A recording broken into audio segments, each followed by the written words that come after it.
Revenge, child, is a bitter fruit. It ripens slowly in silence, fed by years of sorrow and betrayal. Most will tell you never to taste it, for it burns the tongue and blackens the heart. But that night, oh, that night, I could no longer swallow my tears. The time had come for me to swallow fire instead. Silence, child, is not peace. It is a cage. For years I sat in that cage, my lips sealed, my heart bruised, my spirit chained. People looked at me and saw a quiet woman, but what they never saw was the storm brewing inside. I remember those nights well. Nights when the walls of my home echoed with cruelty instead of kindness. Nights when I bit down on my tongue so hard it bled, just to stop the words from escaping. For what good were words when no one listened, when no one cared? But silence. Silence is a seed. It burrows deep, hidden beneath the soil of endurance.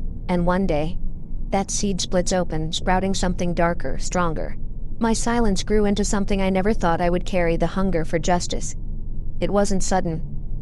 No, revenge never blooms overnight. It festers. It takes root in every humiliation, every tear shed in secret, every bruise the world pretends not to see. And on that night, the weight of it all pressed so heavily on my chest that I could no longer bear it. Do not mistake endurance for weakness, my grandmother used to say. I never understood her words until then. That night, my endurance shattered, not because I was weak, but because I had finally gathered enough strength to break the silence. And so, child, the night of my revenge began long before the act itself. It began with a decision: no more silence. There is always one moment, child, one drop that makes the cup overflow. Mine came on a night colder than most, when even the fire refused to warm my bones. I sat in the corner of the room, my hands folded in my lap like an obedient shadow, but inside me something was shifting. Every cruel word that had been thrown at me echoed louder in my mind. Every stolen joy, every broken promise, every wound covered by silence, it all pressed against my chest until I could hardly breathe. That night, as the house fell into uneasy quiet, I looked around the room that had been my prison for so long. My eyes landed on the cracked mirror in the hallway. I saw myself tired, aged beyond my years, a woman with a hollow gaze. And for the first time I asked, who have I become? The answer burned in me: a ghost. A ghost of the woman I once was. And ghosts, child, they do not remain silent forever. They haunt. They seek justice in the only way they know how. It was then, staring into that fractured reflection, that the thought took hold. Not a whisper, not a passing dream, but a clear, sharp command in my soul. Enough. Tonight you will not remain silent. Tonight you will be heard. That was the moment silence cracked. That was the night my revenge was born. The night has its own language, child. Soft creaks, hushed winds, shadows that breathe when no one is watching. On the night of my revenge, the darkness itself seemed to whisper to me, urging me onward. The house was unusually still, as though it too were holding its breath. The old clock ticked louder than ever, each second striking like a drumbeat inside my ribs. The shadows stretched long across the floor, bending and swaying like restless spirits. I sat on the edge of my bed, listening.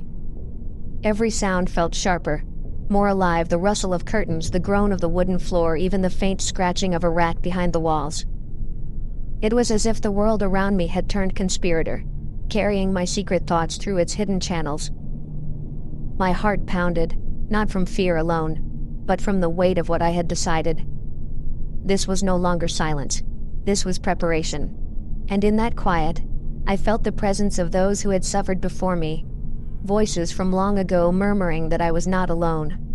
I remember clutching the blanket in my hands until my knuckles turned white, whispering under my breath words that were half prayer, half promise: tonight it ends. And though no one heard, I swear the walls themselves shivered at the sound. Do you know, child, the heaviest battles are never fought with fists or weapons, but in the silence of your own mind? That night, the war inside me raged louder than any storm. One voice whispered caution: stay quiet, endure a little longer. Do not stir the beast, for the beast will devour you. It was the same voice that had chained me for years, the one that taught me to swallow my screams and paint smiles over bruises. But another voice, sharper, stronger, rose from somewhere deeper. Enough, you have endured too long. If you remain silent, your soul will wither and nothing of you will remain. I sat in that room, torn between fear and justice. My hands trembled. My breath came shallow, but my heart, oh, my heart thundered like a drum of war. The shadows on the wall seemed to shift, as if they too waited to see which voice I would obey. And in that suffocating silence, I made my choice. I would not let fear own me any longer. Justice may come at a cost, but silence had already cost me too much. The whispers of the night faded then, leaving me with only one sound, my own steady breath, carrying the weight of what was to come. Revenge, child, is not a sudden blaze, it is a slow fire. It must be tended carefully, or it burns you before it burns them. That night my mind moved with a clarity I had not known in years. Every step I had once been too afraid to take now fell into place as though destiny itself had been waiting for this moment.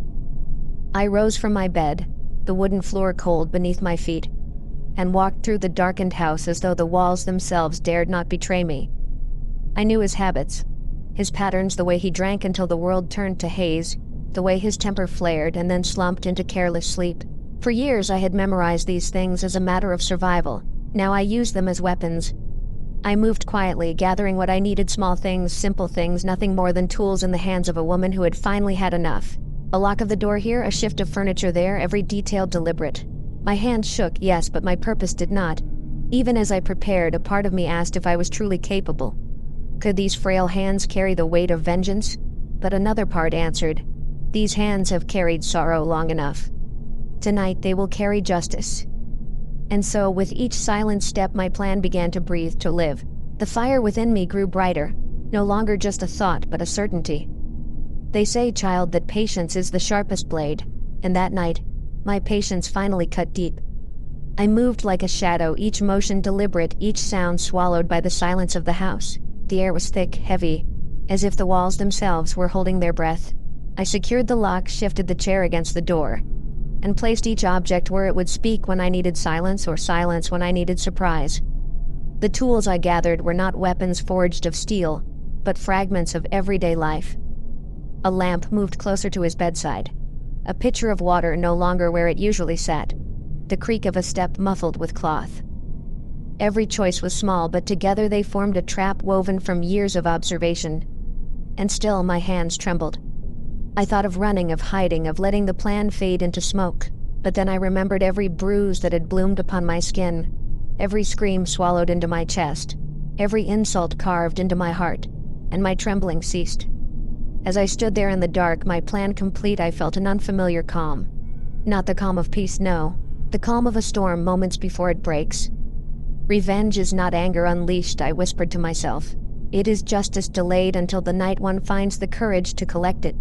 And with that, child, I waited for the hour when silence would break into action. There comes a moment, child, when silence can no longer shield you. It cracks, and from its breaking spills every truth you ever swallowed. That night, my silence shattered. He lay there, heavy with drink, the air thick with the stench of it. For years I had watched him in this same state, my heart a prisoner in my own chest. But this night was different. The fire inside me left no room for fear. I stood over him, the lamp casting its flickering glow across his face. For the first time, I did not see a man I should fear. I saw only the shadow of his cruelty, a hollow thing that had stolen too many years from me. My hands no longer trembled, they steadied with purpose. Wake, I whispered, though my voice was sharp enough to cut the silence. His eyes fluttered open, unfocused, confused. For once I did not shrink beneath his gaze. I held it unflinching, and in that stare he knew something had changed. The words came pouring out, not gentle, not hesitant, but fierce and unrelenting. Every wound, every betrayal, every scar I had hidden in silence now rose in my voice like a storm. And though my hands were frail, my voice was strong enough to make him listen, strong enough to make him fear. That was the beginning of the confrontation, child. The night when the ghost he created finally learned to haunt him. Revenge, child, is not always in the strike of a hand or the clash of steel. Sometimes it is in the voice they thought would never rise again. As he sat up, anger flashing in his eyes, I did not step back. For the first time I stood firm. My words, once swallowed in fear, spilled like fire. I told him of every cruelty, every scar that lingered long after the wound. I named them one by one, as though carving them into the wall so they could never again be erased. He tried to shout me down, but his voice cracked beneath mine. The years of silence had stored my strength like thunder behind a mountain, and that night the storm finally broke. I saw something I had never seen in him before, not rage, not power, but fear. Not of my hands, frail and wrinkled, but of my truth. My voice became my blade, my shield, my justice. And as I stood there, my chest heaving, my heart alive with both terror and triumph, I realized something. The revenge was not in destroying him. It was in reclaiming myself. It was in making him face the ghost he had created and watching him tremble at its return. That night, child, I did not just confront him. I confronted the silence that had bound me for years, and silence at last was the one defeated. People think, child, that revenge is sweet, but they do not taste the bitterness that lingers after. That night gave me my voice back, but it also gave me ghosts I could never quite silence. When the storm of my words ended, the house was quieter than it had ever been. He sat there shaken, and I stood like a woman I hardly recognized. For the first time in years, the air did not feel like chains around my throat. I had spoken, and the silence had broken. But when the rage drained away, something else filled me. An emptiness. A heaviness. My hands trembled. Not with fear this time, but with the weight of what had been done. I had stepped beyond the line I once swore I would never cross. And though I had not struck him with my hands, my words had cut deeper than any blade. That night, when he finally left the room, I sank to the floor. I pressed my palms against the old wooden boards, trying to steady myself, and the house seemed to breathe with me. For the first time, it did not echo his dominance, it echoed me. And yet, child, even as I breathed in my freedom, I could feel the cost pressing close. Revenge does not give without taking, and I was about to learn what it would steal from me in return. Justice may free the spirit, child, but revenge leaves stains on the soul. I carried both from that night onward. In the days that followed, the house was quieter. He avoided me, his footsteps no longer heavy with the same cruel authority. For the first time in years, I felt a measure of safety, yet safety came with shadows. At night, when the wind rattled the windows, I would hear my own voice echo back to me, sharp, fierce, unrelenting.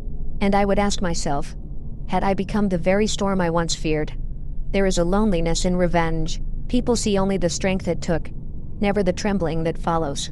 I smiled at neighbors. I tended to my garden, but inside I replayed that night endlessly, the rage in his eyes, the quiver in his voice, the silence after my storm of words. Still, I do not regret it. My revenge was not born of malice, but of survival. It was the only language left to me after years of being silenced. It gave me back a piece of myself I thought lost forever. But remember this, child. Revenge is a double-edged blade. Wield it and you may win back your freedom, but the blade always cuts both ways, and some scars, even the invisible ones, never quite fade. And so, child, that was the night I took my revenge. Not with fists, not with fire, but with a voice that refused to be buried any longer. It freed me, yes, but it also chained me to memories I still carry even now, as I sit here whispering them to you. Every scar tells a story, and every silence holds a secret. Mine was both woven into the fabric of a single night when fear turned into fury, and fury into freedom. But I ask you this, if you had been in my place, would you have done the same? Would you have chosen silence, or let the storm inside finally break free? If you wish to hear more of Granny's memories, subscribe, and join me again for the stories the world has long forgotten.